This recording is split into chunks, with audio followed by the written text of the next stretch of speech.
What is it that fertility doctors see time and time again that actually makes a difference to success outcomes?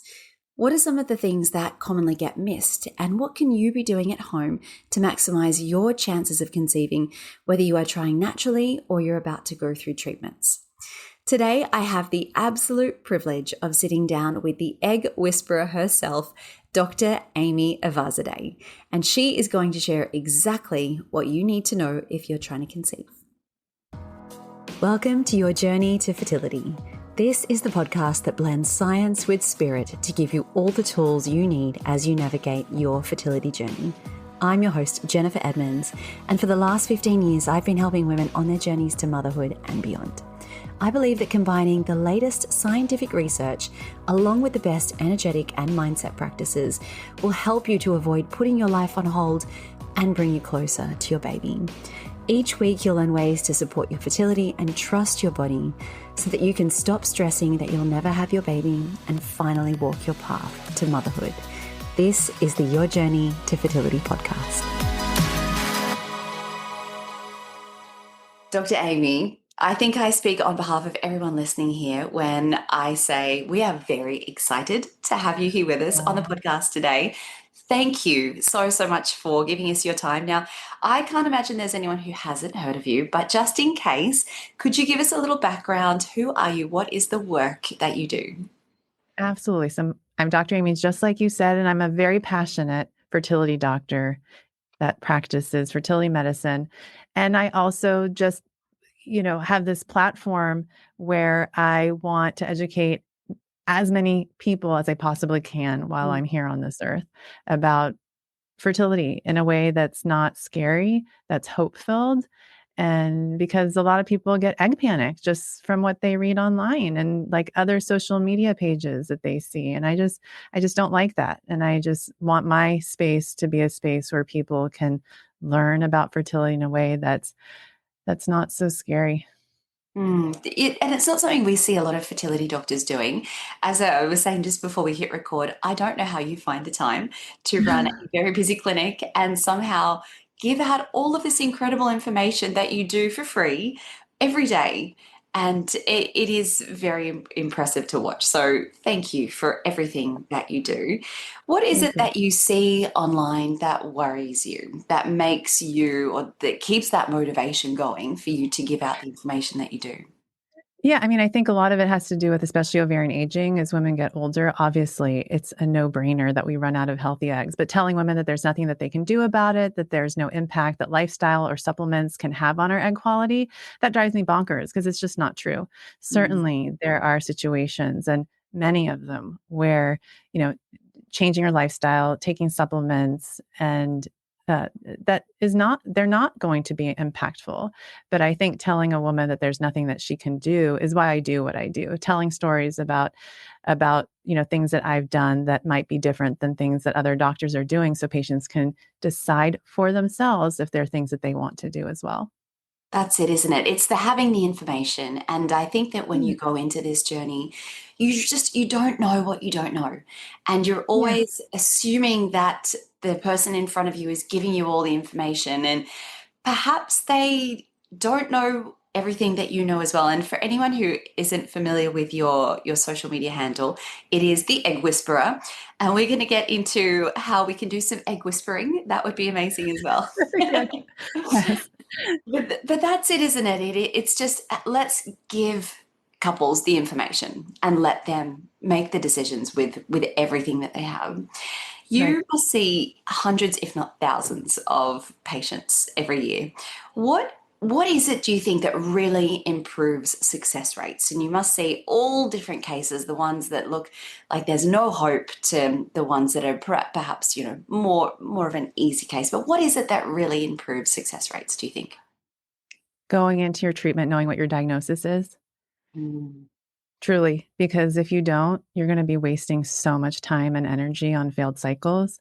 So from the beginning, I educate people because I'm already doing this for them. But like if someone's not my patient, it's important to ask your doctor, do you think I have PCOS? Do you think I have adenomyosis? Do you think I have endometriosis?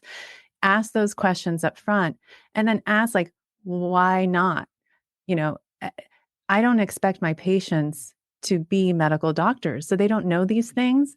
And so that's a good place to start, because if you're doing treatments without knowing your diagnosis, you're going to be wasting, your time on treatments that aren't working. So I think that's the number one way to increase your success. And if someone's saying it's unexplained, take a moment and breathe, because you know that if you told me that, I'm going to be rolling my eyes. Don't roll your eyes. And just say, what are the possible explanations for me? Because just telling someone that's 43, it's unexplained, that's not fair. I already gave you the explanation when I shared my age with you, if I'm the patient talking to the doctor. Saying things like it's unexplained, but the sperm is low quality, low motility, low count. Well, that's your explanation. Don't sugarcoat it. So diagnosis before treatment, knowing what that is, addressing it before you start treatment, I think is really important. Thank you. Do you see a lot of people perhaps coming to you for second opinions that have been lumped in that unexplained category and are given IVF as sort of like this catch-all solution to a problem that isn't really there? I do. And it surprises me, patients who've gone through even 5 IVF cycles. And one of the first questions I ask people, because I already know their diagnosis after reviewing their medical records ahead of their new patient consult, and they'll say to me, and it's unexplained. And I said, but your IVF cycles are the most comprehensive fertility diagnostic test that you could possibly do. The information is all here, but no one has sat down and talked to them about what's actually there in a way that, or even explain it to them. It's not even that it hasn't been explained in a way that they can understand. It just hasn't been explained. And I think our culture has changed as a society, where in the beginning, when Google first became a thing, doctors would say, don't Google it. Don't replace my medical education with your Google search. And now we've gone to the extreme. Like, why are you even asking me? Google it. And now it's go to ChatGPT. Why are you even asking me? So I feel like patients don't want to go to ChatGPT or Google. They certainly can. And I recommend that people do, because ChatGPT can give you a very thorough analysis of your IVF cycle. You can upload your embryology reports and have it describe what your embryos mean, what your likelihood of, you can even upload a picture of your blastocyst, for example, and say, what is the quality of my blastocyst? And see what ChatGPT says. That's how far we've come with AI and how it can be useful. But that would be something that patients need, is an explanation from their IVF cycle. And I do see so many people that come to me with that unexplained answer even after treatment. As a doctor, why do you think that is, that people are just not getting the information from their doctors? And I find this incredibly frustrating. I was in the same position. And when you are spending how many tens of thousands of dollars and all of your time and your all of your hope, and you're not getting the answers, why are we left turning to something like AI instead? Yeah. I mean, I think it's the culture right now. Unfortunately, we have all this technology that's supposed to like replace these conversations, and it's just not being utilized in that way in the IVF centers. Like, they're not using technology to be more efficient so that they can really spend more time with their patients. They're using technology so they can spend less time. So they've introduced things like patient portals, but no one's messages are getting answered. And they're not getting answered by the people that know the answers to the questions. They're getting answered by people that think they know, but they're not educated. And I'm talking about well-intentioned, let's say, medical assistants and nurses that are just sharing things that they think are the right answer, but they're not, let's say, checking with the doctor, or they'll check with the doctor. The doctor hasn't even looked at the chart and is just giving an answer based on just one quick question that comes through a portal message. So I think that has a lot to do with it. So technology is there, but we're not utilizing it in a way that's helping the patients. Yes. And what kind of advice would you give to people that are in that position where they're at a clinic, perhaps they don't even have the option to get, in terms of insurance or location, they don't have the option for second or third opinions. What advice would you give them to be able to advocate and support themselves through the process? Make frequent appointments and know your history and know your chart really well, and always present it up front. So you say really nice things up front, and you say, I just want you to know. So when you send a message like, thank you so much for taking care of me. I know how busy you are with the patients in your clinic. Just as a reminder, I'm a 35-year-old with an AMH of this. My left tube is blocked. My husband's sperm is this. I've been through, 3 IVF cycles. This was the outcome. Now, and then you just ask your question. Mm. So let's say your question is, I'd like to use a modified natural FET protocol, but you put me on the controlled cycle protocol. Why can't I use the modified natural? You want to advocate for yourself. So, and you can say why you want to do what you want to do, but just always set up your question with your own background information, because then they're not like searching through the chart, trying to remember who you are. Just help them, and don't expect that they're going to remember everything.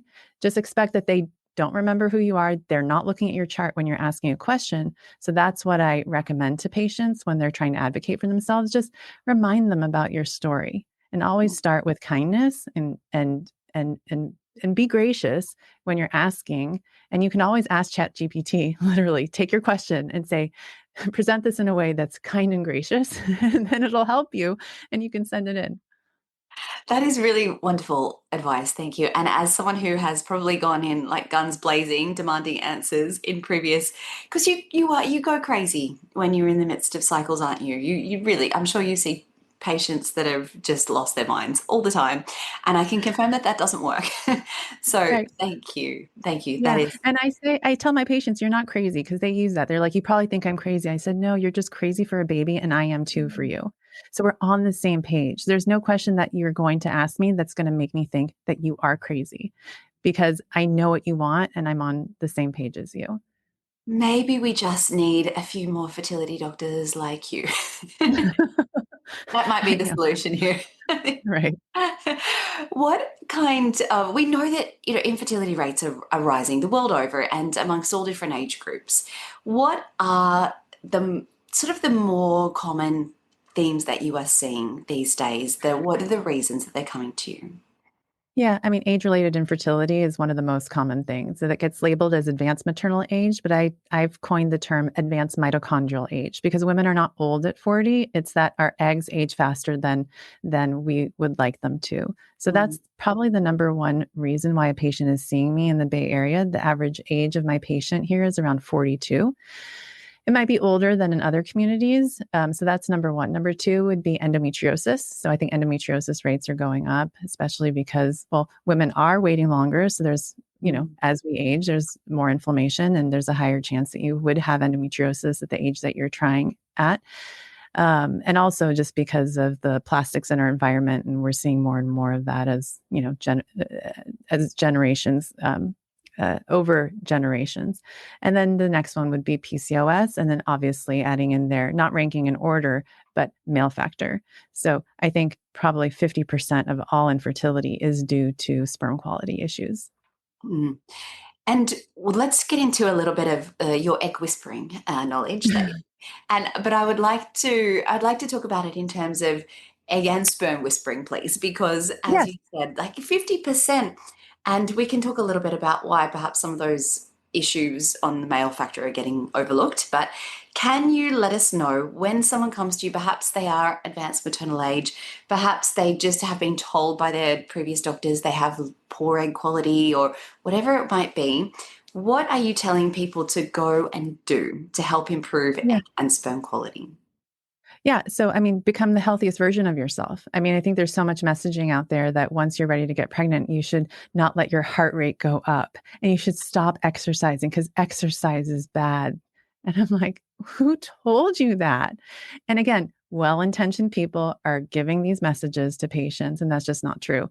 I have what I call the 10-minute mile rule. I want you to be able to effortlessly, not if someone is running after you in a car or like trying to chase you down with a gun, for example, effortlessly be able to put your sneakers on and go run a 10-minute mile. If you can, you are fit enough to be pregnant, because pregnancy is like a marathon that you need to be prepared for and fit enough for. So if you're not that fit going into your fertility treatments, you're not fit enough for pregnancy. Obviously, some people have physical limitations and they can't run.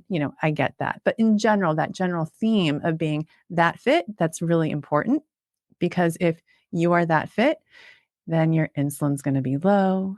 Your glucose is going to be healthy. There's so many other benefits. Your mental health will be better. You're going to feel really good in your skin if you're feeling strong. So strength training, being physically fit, sleeping well. So we talk about sleep hygiene, hydration, fertility, nutrition. So I have patients think about working with a fertility nutritionist, and I talk to them about following an anti-inflammatory diet and not eliminating food groups. Because again, so much messaging is out there about being gluten-free, dairy-free, sugar-free. And I'm like, and where's the joy in your life? And caffeine-free. That's very popular. I do advocate for being alcohol-free, but you don't necessarily need to. You can certainly drink light, drink. What is it? What am I trying to say? You know what I'm trying to say. Just drink rarely. And enjoy it. Enjoy it and make sure it's a really nice bottle of wine that you're opening up. So then there's also supplements. So CoQ10, fish oil, vitamin D, and something that I recommend called Conception XR for guys.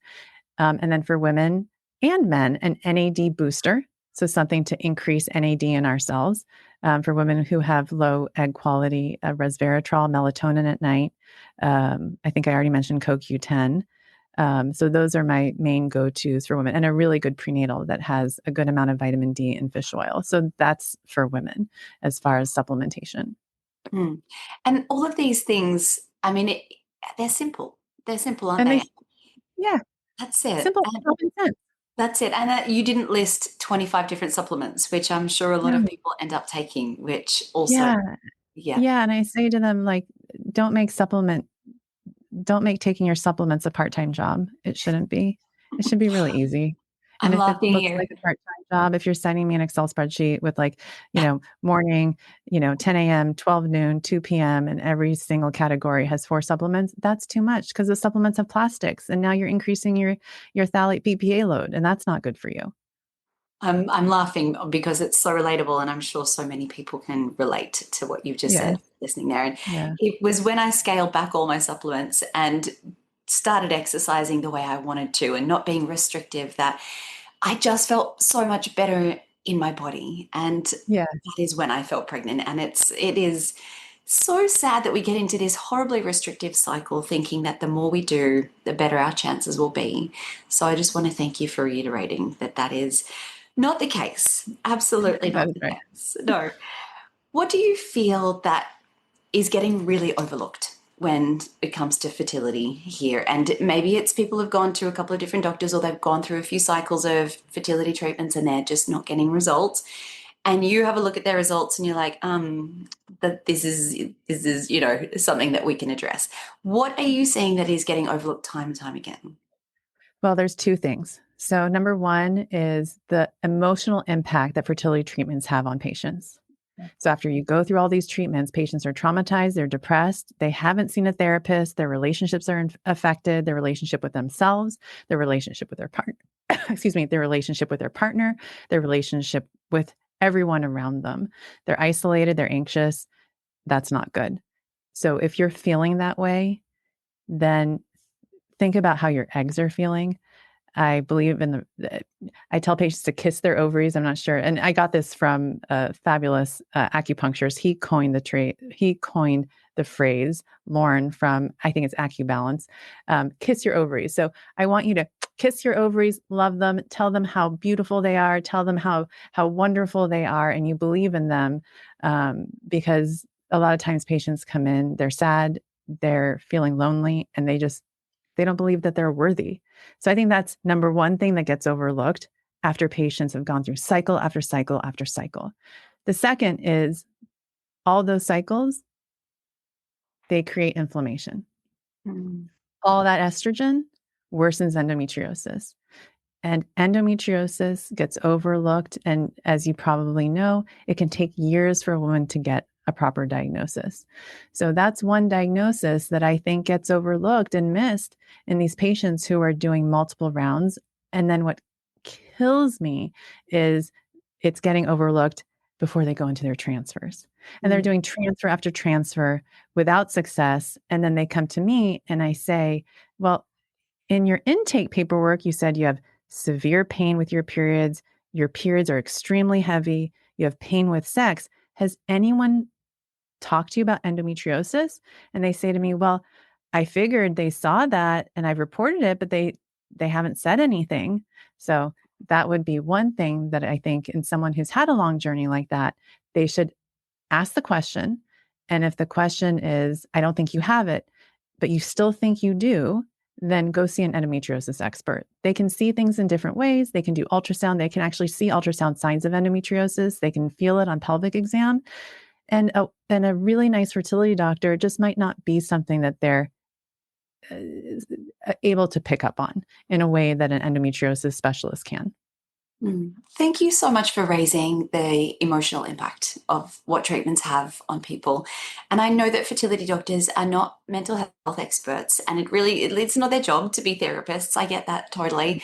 But gosh, I work with hundreds of women from all around the world, and it is the number one thing that I see is how much of a toll this is taking on them. And I just wish there were more resources. And what do you think that clinics and doctors could do better in terms of supporting their patients on an emotional level? Yeah, I'll share with you what I do. So there's two support groups I have patients join. They're free. They can join both of them if they want. They're fertility therapists. I have a list that I share with them.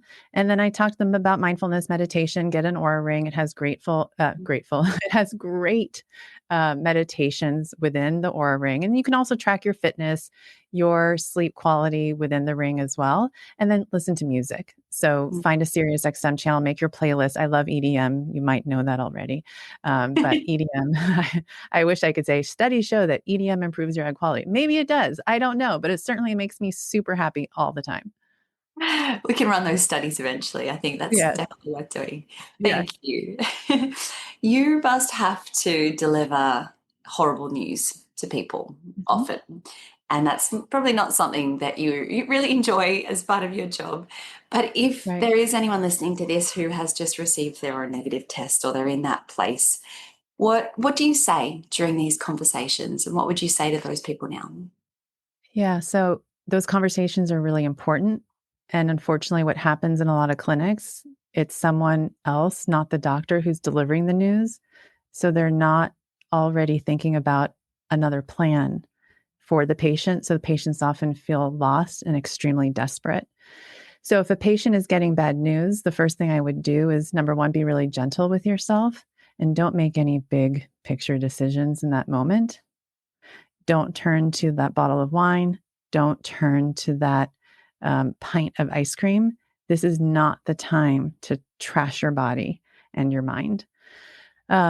Seek mental health support. So if you haven't met with a fertility therapist, this is a good time to meet with one or a fertility coach, someone who can talk to you about the bad news and just let you know that you may not be okay right now, but you are going to be okay. And make that appointment with your fertility doctor and do those things. Gather all your records, summarize them in a way that you understand them. Maybe seek uh, help from friends or to help, come up with questions that you might have, or your partner come up with the questions so that you have an action plan. Because when I have a patient that has bad news, I want them to know how sorry I am. I want them to know that they are not alone. And I want them to know that it's not over until it's over. And Maya Angelou, I don't know what the quote is, but the quote is there's no such thing as losing, it's winning or learning. So Mhm. every bad outcome is a learning experience that's going to get us to our positive outcome. So when I see that something hasn't worked, I say, okay, this is just one step that we had to go through. We didn't know it until now. That's bringing us closer to the outcome that you deserve. Oh, that is such a lovely reframe. And I'm sure so many people are wishing that they had had that response from their doctor in that time. Do you make all of those calls yourself? I do. Wow. Thank Every you. single one. Yeah. Mm, goodness. On the flip side, you must also share some incredible news with people Oh, who yeah. probably thought that they would never get that news. So, just as some words of hope, can you share a story or maybe a couple of stories of any of your patients where really things weren't looking great, but they got their miracle? Oh, absolutely. I mean, I have a patient this weekend. I think she had done 5 IVF cycles and they were ready to give up. But I said, there's just something that's telling me that we should try one more time. We had the most amazing cycle. And I got to deliver her the news on Sunday that she's pregnant. And she never thought that she would see that result. And it's an incredible feeling. And I know it's early. And so, we take it one step at a time. And I think when you get that news, oftentimes you start thinking about like what could possibly go wrong. But I just remind people to just say to themselves, I'm pregnant today. Really enjoy the news, celebrate it. Of course, anything can happen, but don't allow all the bad things that could happen to take away from your joy, because you can't control what's going to happen in the future. You can just control the emotions that you have when you receive the information that you get.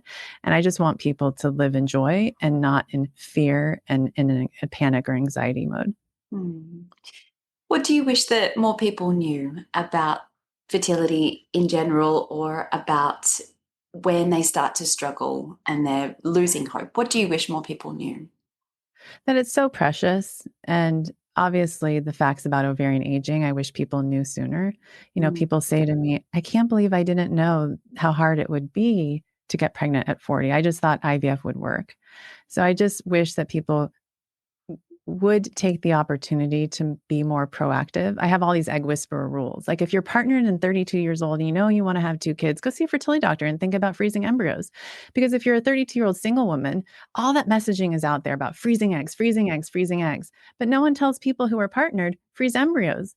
Because secondary infertility, which is having a hard time getting pregnant for your second baby, is really common, and the most likely reasons because you're having another baby when you're older. So those are some of the things that I wish people knew.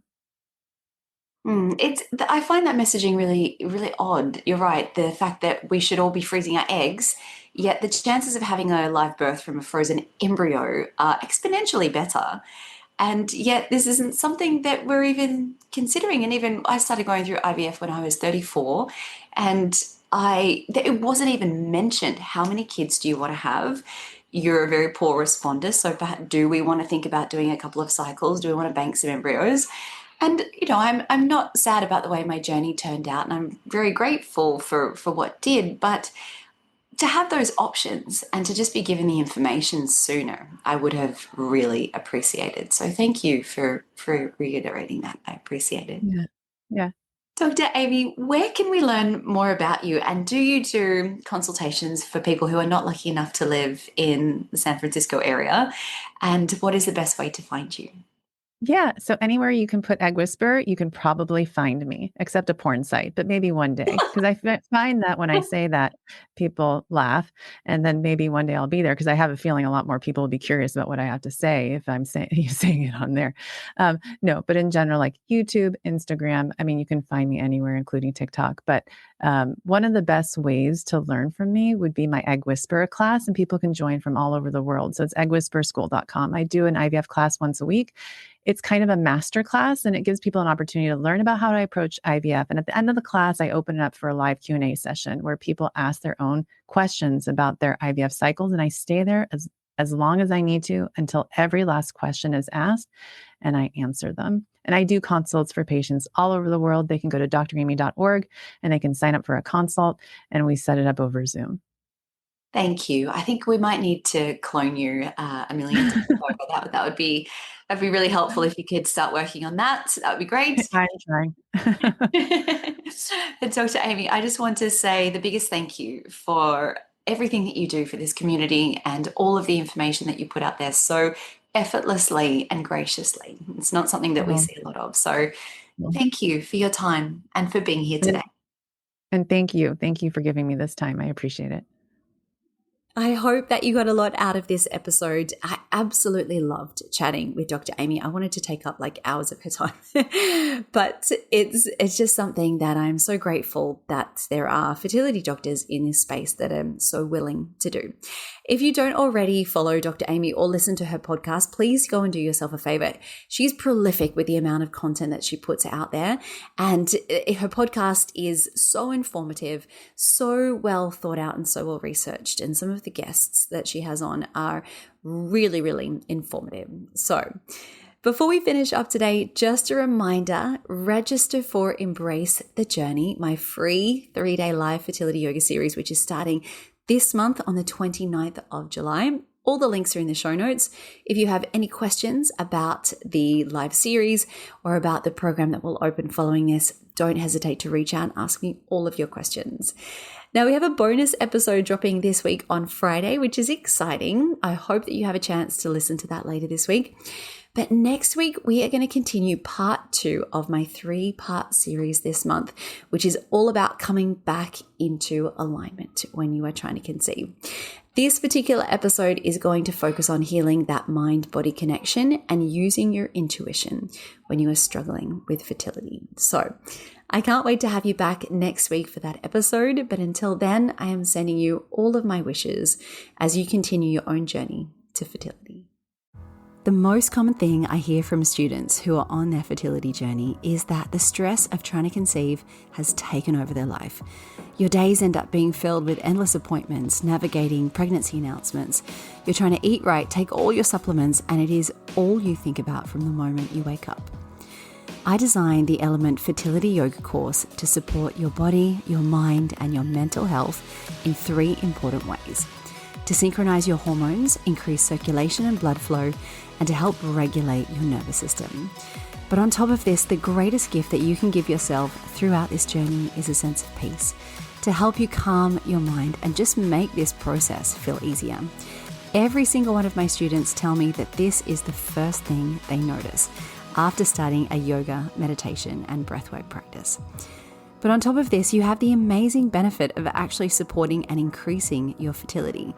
Studies have shown that those participating in mind-body programs as they're trying to conceive have success rates 3 times greater than those who don't. The course I've designed walks you through natural conception as well as fertility treatments and IVF cycles. And the best part is you can work through it at your own pace in the comfort of your home. The practices start from just 10 minutes per day. To learn more, visit elementpilatesyoga.com or see the link in the show notes.